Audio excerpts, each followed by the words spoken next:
Men's క్రికెటర్స్తో compare చేస్తే women's క్రికెటర్స్కి salary difference ఎంత ఉంటుందో ఈ వీడియోలో తెలుసుకుందాం. సో ముందుగా మ్యాచ్ ఫీజెస్ చూసుకుంటే టెస్ట్ మ్యాచ్కి 15 lakhs, ఓడిఐ మ్యాచ్కి 6 lakhs అండ్ T20I మ్యాచ్కి 3 lakhs.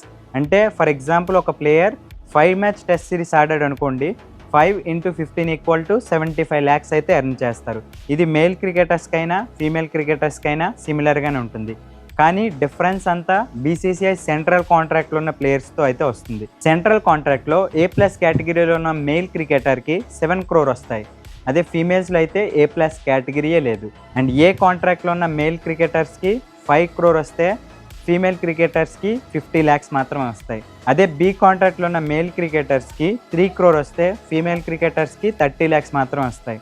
అండ్ ఫైనల్గా సి కాంట్రాక్ట్లో ఉన్న మేల్ క్రికెటర్స్కి 1 crore వస్తే ఫీమేల్ క్రికెటర్స్కి మాత్రం 10 lakhs మాత్రమే వస్తుంది. ఇదే డిఫరెన్స్ ఒకవేళ ఐపీఎల్ శాలరీస్లో చూసుకుంటే most expensive IPL player Rishabh Pant salary 27 crores ఉంటే most expensive women cricketer Smriti మందానాకి 3.4 crore మాత్రమే వస్తుంది.